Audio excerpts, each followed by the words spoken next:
Fala, galera! Vocês sabem, vim aqui de novo, Thais Almeida, CEO e fundadora da Digital Social, um hub de inovação, criação e muito planejamento por meio de marketing de influência. Estamos aqui com mais um DigiCast, o nosso podcast da Digital Social, que fala sobre criatividade, muito conteúdo, muito marketing de influência. E ó, a gente está gravando daqui do Digitalks, o maior evento de inovação e também negócios digitais do Brasil.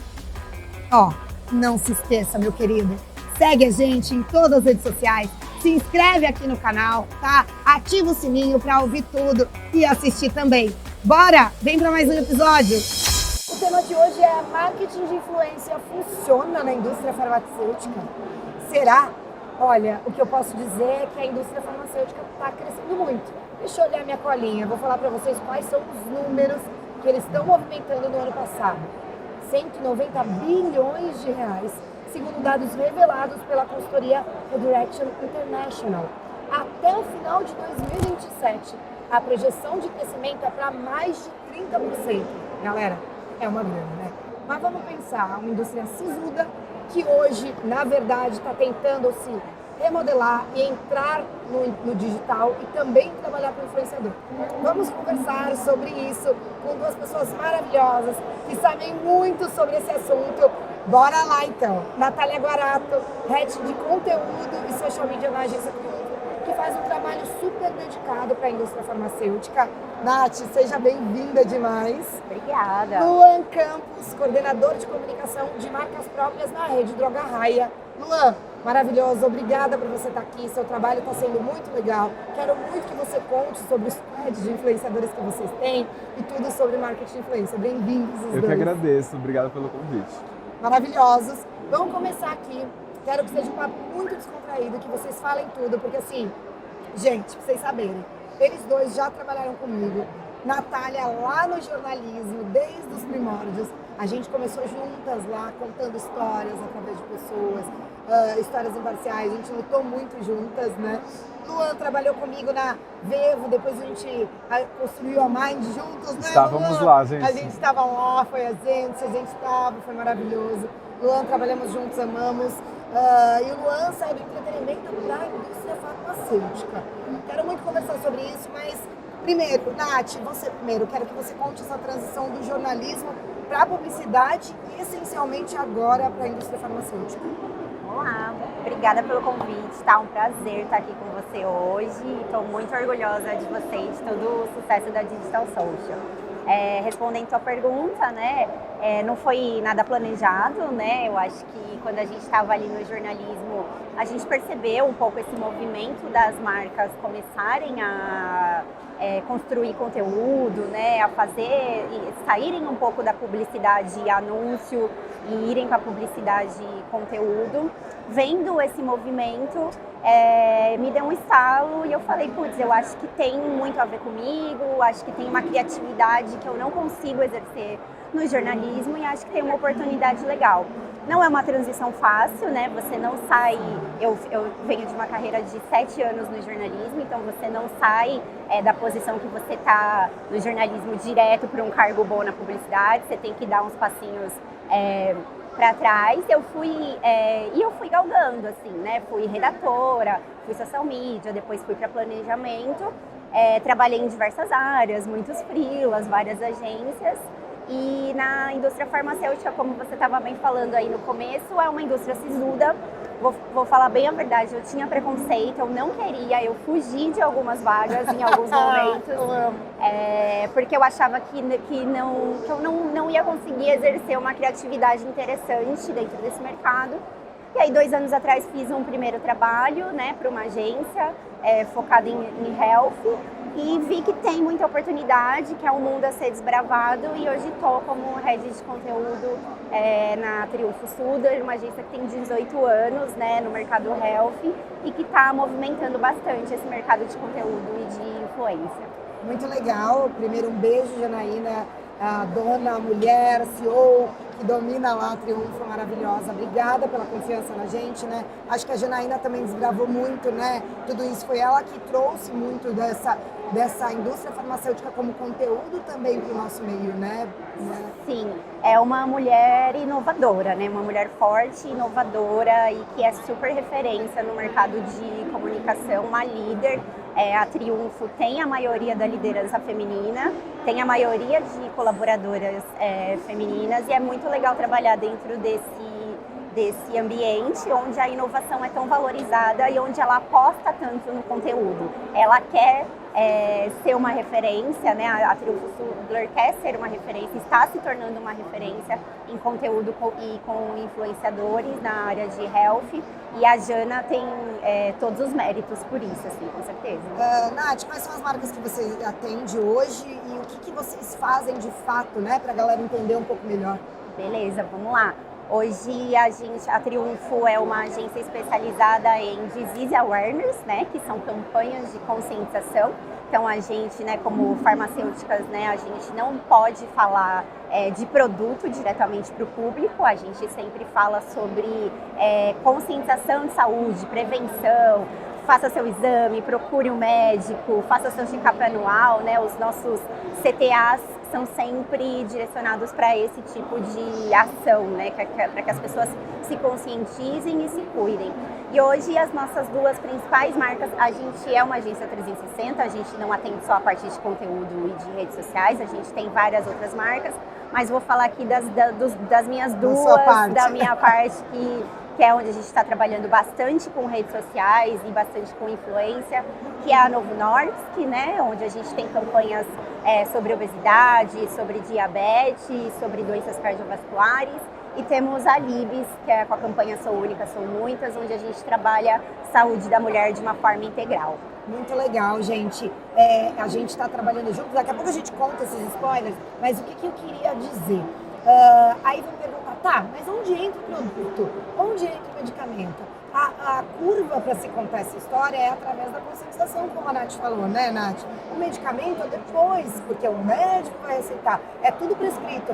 Não existe uma forma dentro da indústria farmacêutica, daqui a pouco a gente vai falar sobre regras, leis, etc., mas que regulamente a gente falar sobre medicamento. Então é necessário ter toda essa estratégia de conteúdo para conseguir falar, né, Nath? Exato. A gente, como eu disse, né, o nosso CTA é sempre para procure um médico, sempre para conscientizar as pessoas com foco na prevenção, né? A gente não fala de produto, não é ético, né? A gente sabe que as farmacêuticas são um mercado muito regulamentado, né? Então tem um compliance muito forte. A gente precisa sempre respeitar muitas regras, inclusive dentro da publicidade. E a melhor forma de falar, né, é conteúdo, é conscientização. E isso tem tudo a ver com jornalismo, que é de onde a gente saiu, né, também. Maravilhoso, acho que agora já emendo para o Lu. Lu também tem bastante história para contar. Lu, como eu disse, veio do entretenimento.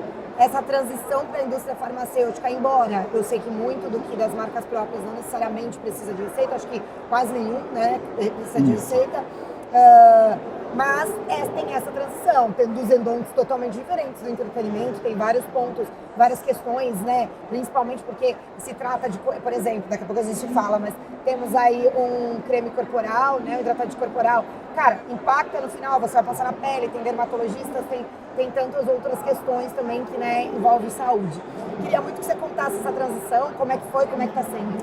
Bora lá. Bom, queria reforçar o agradecimento aqui pelo convite, muito feliz também em ver todo o sucesso aí da Digital Social. Tá sendo mais tranquilo até do que eu imaginei, né? Eu vim do entretenimento e eu estava muito acostumado a atender cerveja, né? Então elas também têm muitas restrições, né? Então a gente já tô treinado no joguinho de 7 erros para provar os conteúdos e tudo. Exatamente. E tá sendo muito gostoso. Eu acho que a chave está em criar conteúdos relevantes, histórias relevantes. Eu acho que quando a gente pega essa fórmula, a gente consegue aplicar em qualquer lugar, né? Então eu atendia contas como Budweiser, né? Então a gente fazia grandes eventos tipo Lollapalooza. Então na verdade, vir para um pouco o lado da marca foi até num caminho de achar mais saúde mental. E eu encontrei, né, a RD é uma empresa com um lado social muito forte, né? Eu também tinha um pouco de preconceito, na verdade, para ir para esse lado um pouco mais corporativo, não sabia como ia ser, vindo dessa estrada de Vevo, a trabalhar até diretamente com influenciadores, artistas, já cuidei do canal, né, do Hotel Massafera, hoje Maia, já fui assistente da Luísa Sonza, então, na verdade, o meu caminho foi de cada vez ir encontrando esse fluxo mais saudável e a RD proporciona isso. E aí eu cuido, né, das comunicações das marcas próprias, como você trouxe, que são 4 e realmente elas não dependem de prescrição, né? A gente tem algum ou outro SKU que tem um pouco mais de... Mais sensível, né? Exatamente. Por exemplo, uma linha de oral care que Nidis tem, que vai ali com compostos que são prescritos. E aí a gente se aproxima de especialistas, né, para sempre ter essa camada de responsabilidade, mas Nidis, né, que está aí na vida de todo mundo quase, né? A gente tem uma apresentação de mercado realmente muito forte. Só Nidis, que é essa que está aqui na mesa, tem mais de 600 SKUs, né? E a gente lança aí uns 300 por ano, mais ou menos, de todas as marcas próprias. De todas as marcas próprias, exatamente. E então está sendo uma construção bem bacana, né? Como o trabalho que eu vim para fazer é justamente nos inserir de forma relevante e verdadeira na vida do consumidor. E com todo esse portfólio de produtos, nem tem sido difícil, na verdade. Então, é isso, um pouquinho dessa transição. Legal. A gente fala muito, né, de conteúdo de qualidade, a gente fala muito batendo nessa tecla, e até saúde mental. Eu gostei muito que você tocou nesse assunto, né? E eu acho que quando a gente fala sobre saúde, qualquer questão de saúde esbarra na saúde mental, né? E eu acho que dentro tanto da Digital Social, né, que a gente constrói essas estratégias com as marcas, com vocês, com as agências e sente, pensa e tal. Por que no final, né? A saúde mental é uma delas, mas qual é o propósito final da gente contar essas histórias, né? Por que a gente traz você usar um produto hidratante para ter o autocuidado? Para no final do autocuidado reverberar na saúde mental. Acho que tudo, essa conexão, quando a gente fala de indústria farmacêutica, ao meu ver, tem um porquê, né? E ao meu ver, dá para conectar muito mais fácil com o porquê, né? Por mais que sejam remédios prescritos, por mais que sejam qualquer outro tipo de produto, mas eu acredito que sempre, no final, a gente está falando sobre saúde mental, né? Sim, acho que você foi muito pertinente, acho que o autocuidado ele é transversal, né? E a gente, se não dorme bem, não está bem no outro dia, se a gente, né, o autocuidado que nem você trouxe, eu acho que o distanciamento social, a pandemia, trouxe isso pra gente, é uma herança que a gente manteve, né? Se teve uma coisa boa, foi esse olhar para si, né? A nossa relação até com a nossa casa, com as nossas rotinas matinais, com as nossas rotinas, né, individuais mesmo, e de autocuidado. Eu acho que tudo isso realmente contribui e na RD a gente tem bem esse mote, né, de saúde integral, né? E aí, aterrissando até um pouco em Nidis, que não adianta nem parar só na gente tem que cuidar do planeta também, né? Nidis Natus em específico, que é uma linha 100% com embalagens 100% recicladas, 0 testes em animais, vegana, né? Então a gente passou uma semana aqui em São Paulo que eu acho que evidenciou isso mais do que nunca, né? Tá passando tá ainda, passando né, ainda, tá né? Então eu acho que é isso, cuidar de uma sociedade hoje necessariamente requer cuidar do planeta também. E Nath, isso também falando um pouquinho de ESG, né? Que está sempre dentro da indústria farmacêutica. Quais são os pontos principais também do teu lado que você vê quando tem esse impacto social também? Eu acho que propósito, né? A gente não tem como hoje falar de qualquer negócio, né? Seja a indústria farmacêutica, entretenimento, bebidas, qualquer área tem que ter propósito envolvido, né? Seja o propósito ambiental, seja a saúde mental dos seus colaboradores, né? Seja o comprometimento com diversidade. A gente está em 2024, né? Não dá para não abordar esses temas não serem relevantes. Eu vejo essa preocupação bastante latente dentro de todas as marcas que a gente trabalha, sabe? É uma conversa que já está bastante posta, sabe? Que já está bastante... que não é velada, que as pessoas falam mesmo, sabe? Que as pessoas se preocupam, não só também com medo do que as outras pessoas vão falar, mas existe uma preocupação genuína, eu acho, de de não só vender, né? De fazer de ter um propósito por trás, de fazer um negócio que realmente tem um propósito. Que bom, que legal. Sabe por quê? A gente aqui na Digital Social recebe muitas marcas. E muitas vezes porque a gente tem muito propósito, né? Todas as nossas construções, no final, elas têm um porquê, né? A gente vem de um carnaval acessível para colocar um espaço PCD no meio do carnaval, porque, né, assim, a gente sabe que a inclusão não existe de fato, e essa é uma grande preocupação da gente. Tudo que a gente fala, a tecla que a gente bate é nisso. E eu vou contar para vocês que nem todas as marcas têm essa preocupação. E eu sinto que a indústria farmacêutica está mais, né, ali, não sei se é por causa da regulamentação, porque eu acho que também tem a ver, mas outras indústrias, elas não pensam tanto, né, nessa questão. Eu sinto, tá, que a gente também, às vezes, o mercado, e principalmente trabalhando com campanhas de conscientização, a gente às vezes quer falar com públicos que também estão à margem, né? Então, por exemplo, a gente está construindo aí um projeto para conversar com o público que tem psoríase, né? Que é uma doença, uma condição, né? Que afeta 5 milhões de brasileiros. E que carrega muito estigma, né? Então essas pessoas de certa forma precisam de um olhar mais cuidadoso. Acho que entra um pouco no leque da diversidade também, né? Você escolher influenciadores que vão representar essas pessoas e representar as dores dessas pessoas. Então, acho que sim, acho que as farmacêuticas pensam muito e toda a raiz da conscientização, da campanha de conscientização, ela vem, né, da diversidade, da conscientização mesmo. Para pessoas diversas, né? Para todo mundo, para todos. A gente já volta nesse assunto que a gente vai se aprofundar, que eu quero que o Luan fale nisso, ele é expert em diversidade. Eu queria perguntar para você, Nath, quais são os principais desafios de comunicação e de influência também, né? Quando a gente fala de comunicação no modo geral, é conteúdo com influência, porque já virou um match só, né, amiga? A gente já trabalha as duas coisas juntas, mas eu queria falar os principais desafios que você enfrenta e que você também, dentro dessa questão toda de conteúdo. Vamos lá, eu acho que tem alguns, né? São alguns. Eu acho que dentro da indústria farmacêutica, como o Luan bem colocou, né? Desde a pandemia, a gente está vivendo uma revolução mesmo, como as pessoas, né? Como a sociedade encara a sua própria saúde, e isso cutucou as farmacêuticas para elas serem mais inovadoras, né? Se abrirem mais. Só que eu ainda acho que existe todo um compliance e a regulamentação causa muito medo, impacto, tem muito medo. Óbvio, tem muita responsabilidade envolvida. A gente está falando da saúde das pessoas, é o bem maior, né? É a vida das pessoas. Não dá para ser relapso, né, nessas questões.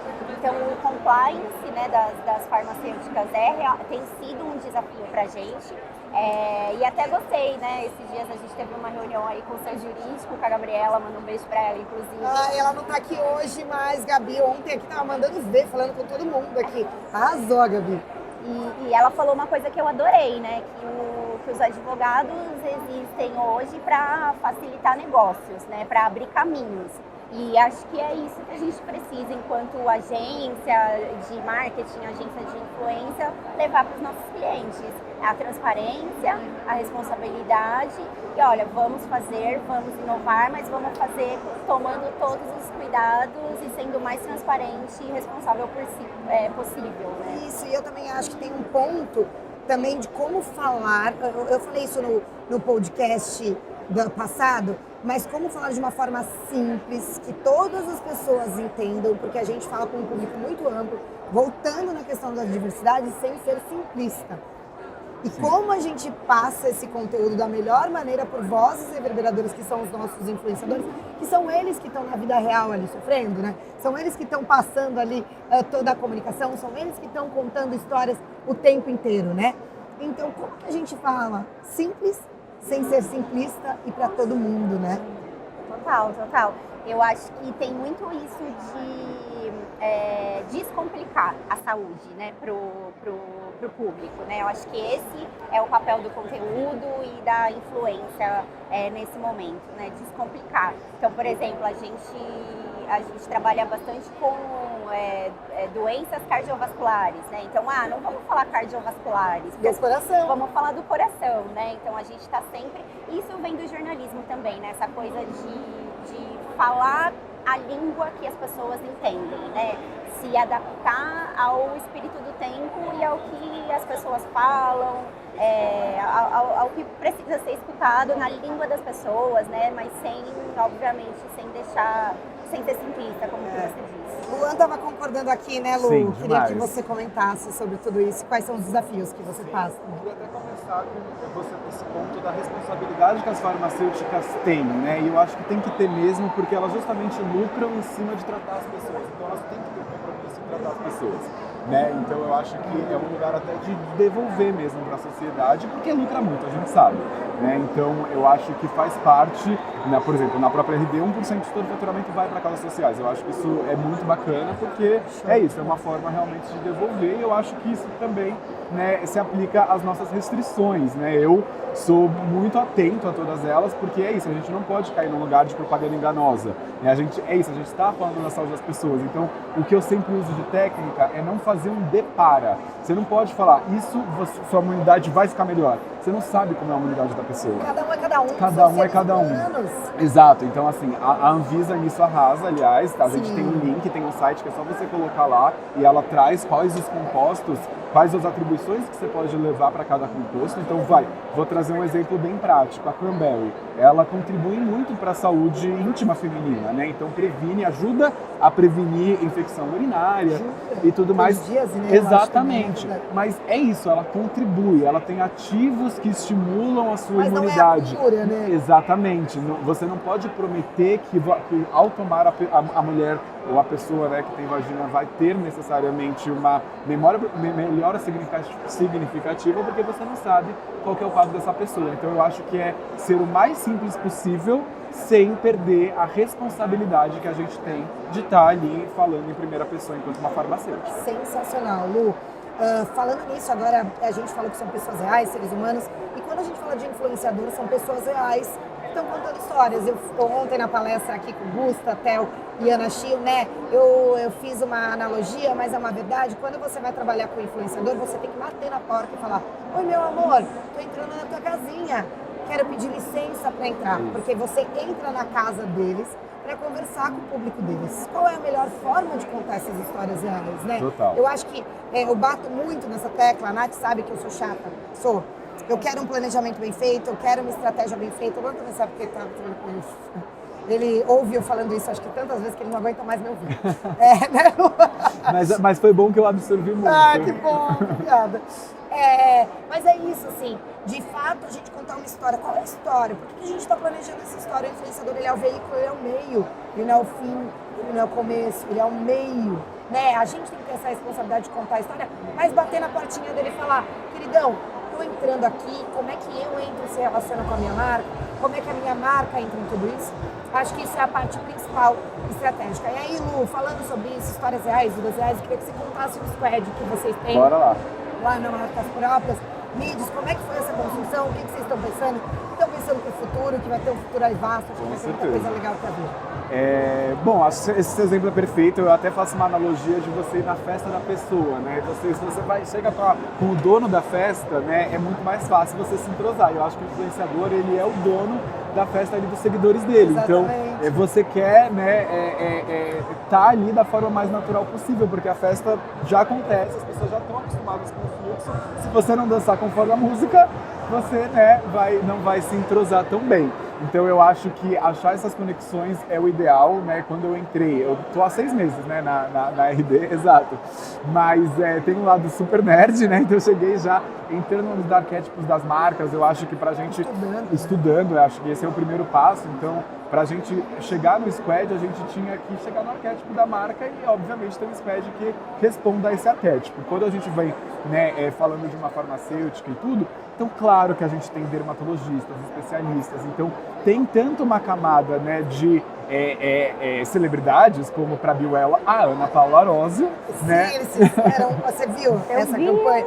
Foi ele, maravilhoso, bombou. Quem que voltou para a Polorosa? Ela estava aí, onde estava, onde foi, Sim. enfim. Eu cheguei, né, mais para executar, tenho que dar aqui todos os créditos possíveis e imagináveis para lá, que é a minha gerente que idealizou de fato tudo isso, mas foi uma história muito bem desenhada mesmo, porque Bioel realmente é essa marca de OTCs, então a gente tem melatonina, né, tem vitamina C, tem um monte de soluções, né, para você viver a sua melhor versão. Então encontrar seu equilíbrio, e aí essa era a intersecção que a gente tinha com ela, porque quando a gente fala de saúde mental, né, e tudo mais, hoje em dia está muito em pauta, mas quando ela se afastou, né, ela, entre aspas, negou a fama, né? Ela foi na contramão do que o público, da expectativa que o público tinha em cima dela, saiu, né, no auge da carreira para buscar a saúde mental. Então ela nada mais estava do que vivendo o lado melhor da vida. Então acho que foi por isso que fez tanto sucesso e teve toda a mídia espontânea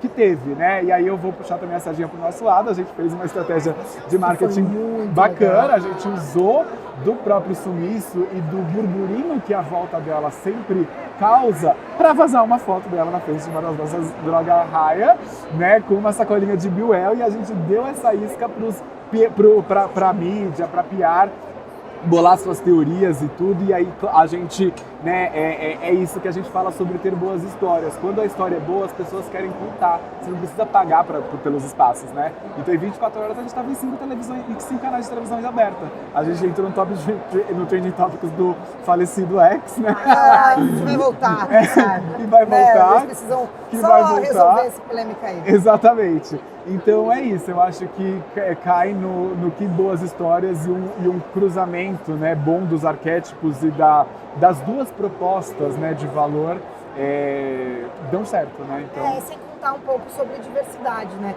Porque o squad de vocês tem uma diversidade muito grande, cada um contando uma história, tem vários tipos de pessoas, claro, todos com o cruzamento de base com cada marca, o que significa, claro, isso é um estudo, né, que precisa ser feito e tal, mas tem uma diversidade muito grande, super, né, Lu? Perfeito você reforçar isso, porque a pluralidade, ela está em todas as instâncias, a gente está no Brasil inteiro, então a gente tem uma indígena do Amazonas, a gente tem uma 50 legal. Mais, né, de Salvador, a gente tem o pessoal aqui de São Paulo, tem celebridade, e eu acho que é justamente para refletir a realidade do Brasil.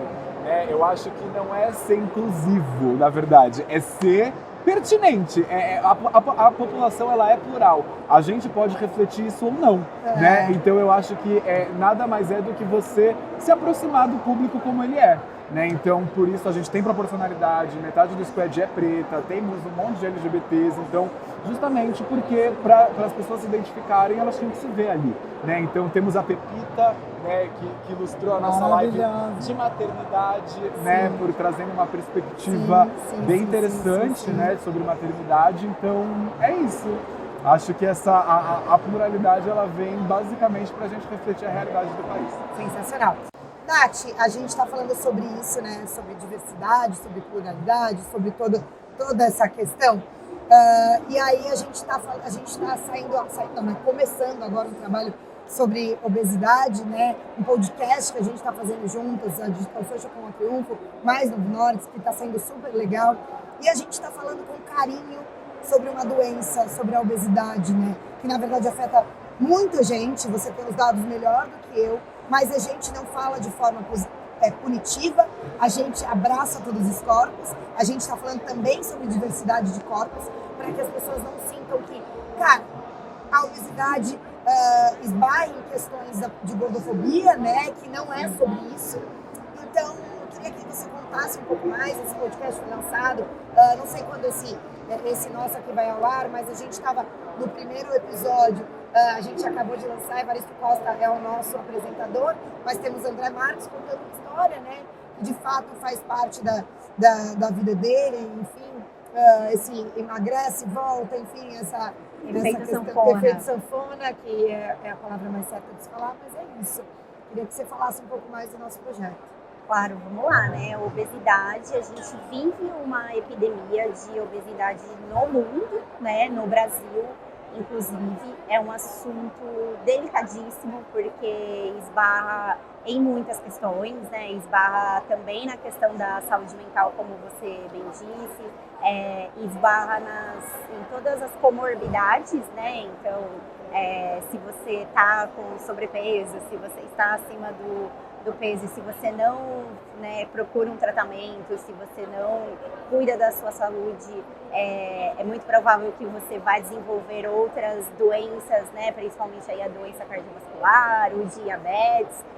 Tem que ter, né, um olhar muito sensível e um olhar de muito acolhimento, né, para quem está nessa jornada, né? O nome da nossa campanha é Meu Peso, Minha Jornada. Então, ela não é impositiva de maneira nenhuma para as pessoas, né? A gente tem muito esse cuidado com toda a questão da gordofobia, com a questão da diversidade de corpos. E a gente está falando sobre saúde, no fim das contas, né? Ninguém está impondo aqui ser magro é ser saudável. O que a gente está falando é de jornadas, né? Que cada pessoa tem a sua jornada com o seu peso, né? E por isso que foi tão assertivo a gente trazer o André Marques, da mesma forma como foi tão assertivo vocês trazerem a Ana Paula, né, para a campanha de vocês, a gente achar realmente um porta-voz, né? Histórias reais, né? Eu acho que é isso, porque, assim, até, desculpa te interromper, mas, gente, vocês não têm noção. Todos os entrevistados foi uma choradeira, a gente se arrepiava com as histórias, porque de fato são histórias reais, entendeu? É um pouco do nosso jornalismo. Total, amiga. E você sabe que o meu momento preferido de pôr uma campanha com influenciador no ar, né, e começou a rodar ontem, é ir ler os comentários nas postagens. E aí ontem isso me surpreende bastante trabalhando com esse tipo de campanha. O quanto que as pessoas se identificam e se abrem nos comentários e escrevem textões sobre as suas próprias jornadas, né? Então, cara, eu vi ali comentários nas postagens do André Marques que mexeram muito comigo mesmo, sabe? As pessoas realmente se identificam e estão precisando ouvir aquele conteúdo, estão precisando ouvir como que foi a jornada de um cara como o André Marques, que está na televisão, né? Que é conhecido de todo mundo, mas que tem os mesmos problemas e passa pelas mesmas dificuldades do que qualquer pessoa, né? Então isso é ouro pra gente, né? A gente realmente vê que o propósito da nossa campanha, que é conscientizar a população que a obesidade é uma doença, incentivar as pessoas a procurarem um médico, fazer com que as pessoas entendam que o tratamento é multifatorial, que não adianta você fazer uma dieta maluca, que não adianta só você tomar remédio, que não adianta você só fazer exercício, né? É o combinado que vai te trazer o resultado. E é uma doença para a vida, né? Por mais que você emagreça, é uma condição para a vida. Por mais que você perca peso, você tem essa coisa do efeito sanfona, que você precisa de um acompanhamento médico contínuo. E isso foi muito emocionante, como você diz, assim, de saber as histórias e de ver o quanto que o público está se identificando nas redes sociais. É sobre isso, né? Quando a gente entra na casinha do outro e conta a história do outro, a gente gera essa identificação. A marca falando sobre a marca é muito chato. Eu vou falar uma coisa. A gente fala, olha, eu não gosto mais de falar sobre digital social o tempo inteiro, não quero. Eu quero falar sobre a minha história, sobre a história das pessoas. A gente falando sobre a gente a toda hora é muito chato, né? Então, quando a gente pega histórias verdadeiras, reais, e tudo isso que você teve esse contexto, trouxe pra gente, é o que mais importa pra gente, porque a gente acredita também. Nath, acho que a gente está fazendo história aí todos juntos, Luan também, com um squad maravilhoso. Gente, estamos chegando quase nos finalmente, eu queria ouvir de vocês sobre o poder da cocriação, né? Na influência a gente fala muito sobre isso, gente, assim, eu falo influência, mas é só para dizer onde a gente está localizado, porque de fato não é influência a palavra certa, é voz reverberadora, porque influência tem influência negativa, né? A gente está vendo essa galera do Tigrinho, da Beth, etc., tudo lá nas manchetes, influenciador. Influenciador, meu amigo, isso aí é influência negativa. Então vamos falar sobre estratégia mesmo com vozes reverberadoras, né? Então eu queria falar sobre a importância de cocriar com essas pessoas. Lu, começa você. Essencial, né? É aquilo que a gente falou de chegar com a pessoa, com o dono da festa na festa, né? E ouvir o que ele tem a dizer. Então eu sinto que se os seguidores estão lá, já acostumados com uma forma, com um conteúdo. Se você entra quebrando aquilo, causa um estranhamento de partida, né? Então você coloca palavras que não cabem na boca do influenciador, não fica bacana, né? Então eu sinto que o melhor dos mundos é eu gosto muito de falar objetivo. que quando você fala o objetivo, a pessoa pode trazer outros caminhos. Eu até dou uma opção de caminho, mas a pessoa pode trazer uma outra lente, uma outra forma de chegar naquele seu objetivo.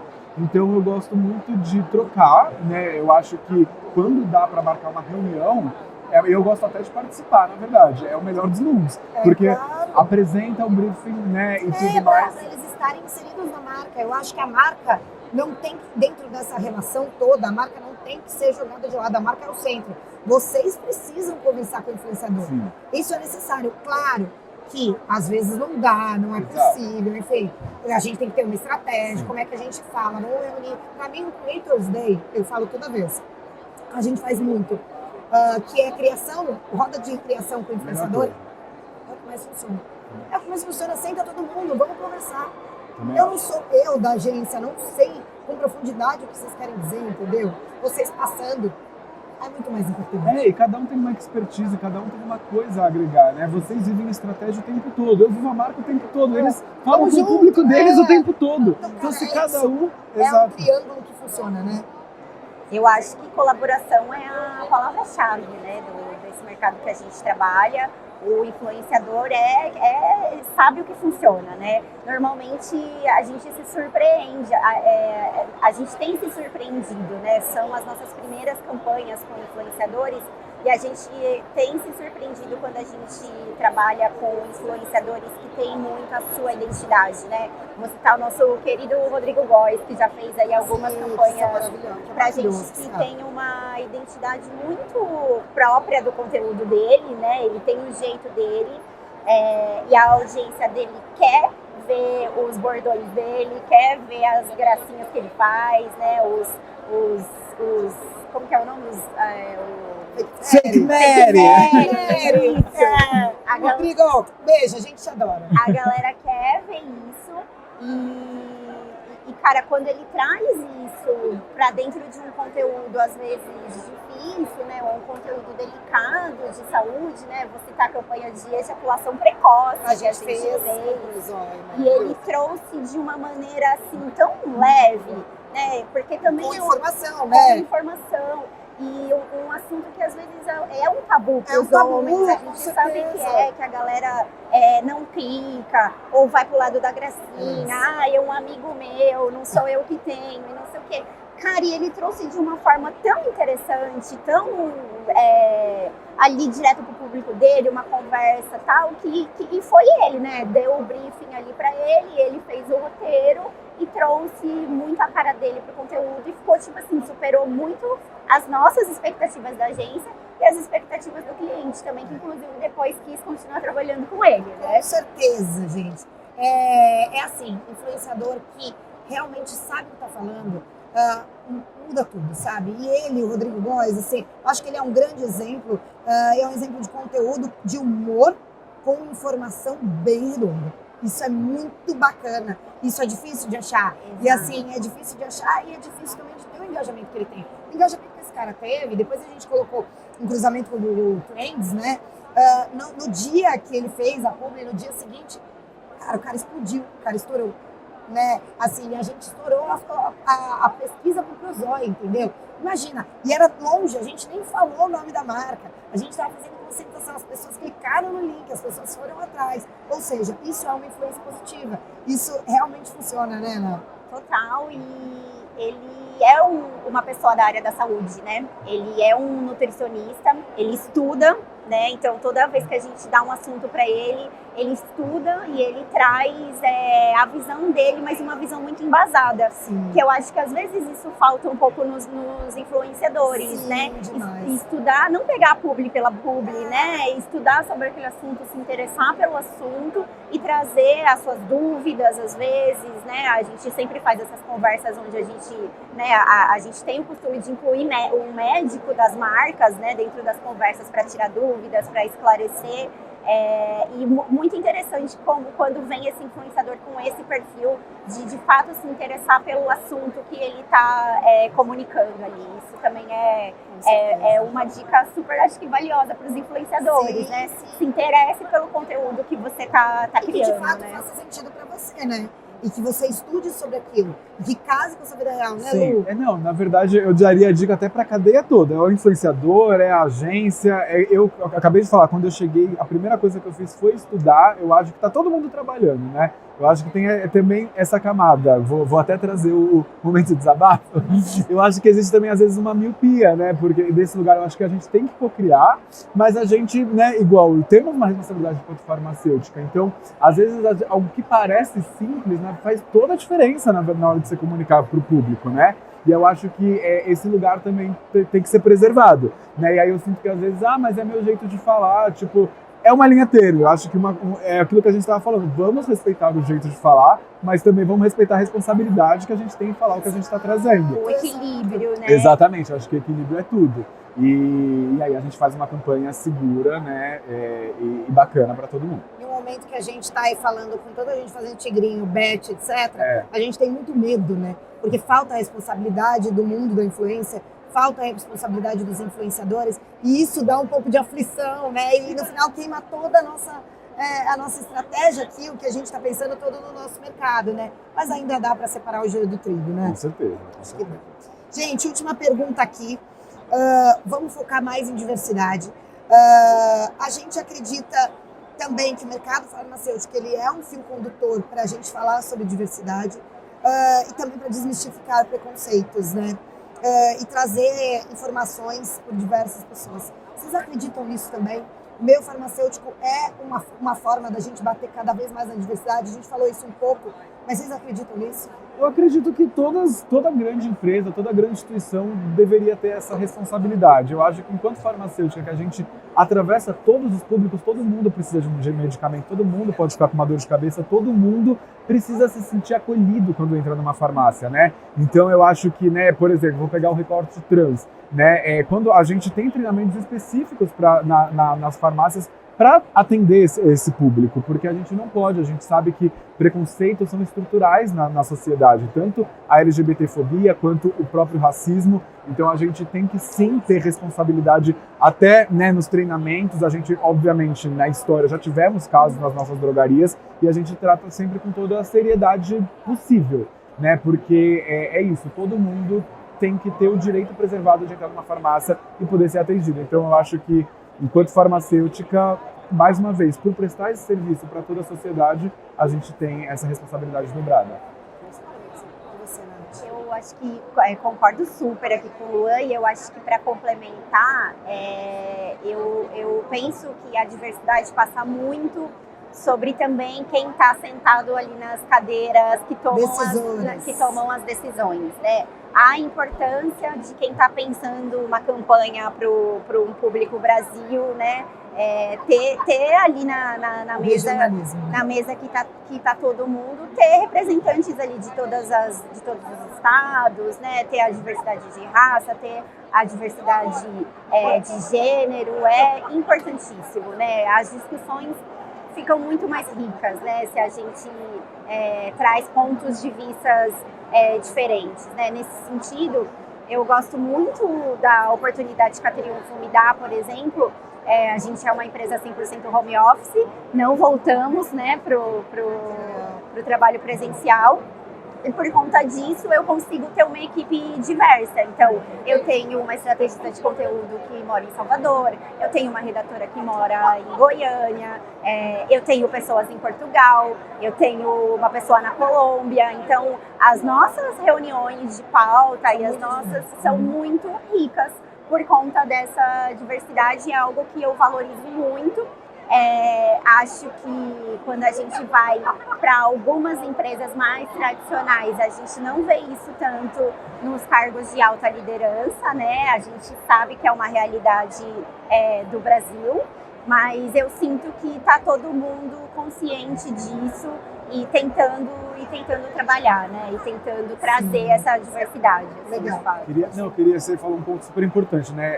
O quanto que a pluralidade dentro, né, nas equipes é essencial, porque você já prevê crises que nem deveriam acontecer, né? Eu acho que você tendo uma equipe plural, você já lima muitas dessas possibilidades, né, RD? Você comentou isso, eu esqueci de falar. Também tem o corpo de lideranças, também é majoritariamente feminino, e eu queria trazer o quão inclusivo eu sou, contratei até um estagiário hétero, tá? Então, uma salva de palmas aqui pra mim agora.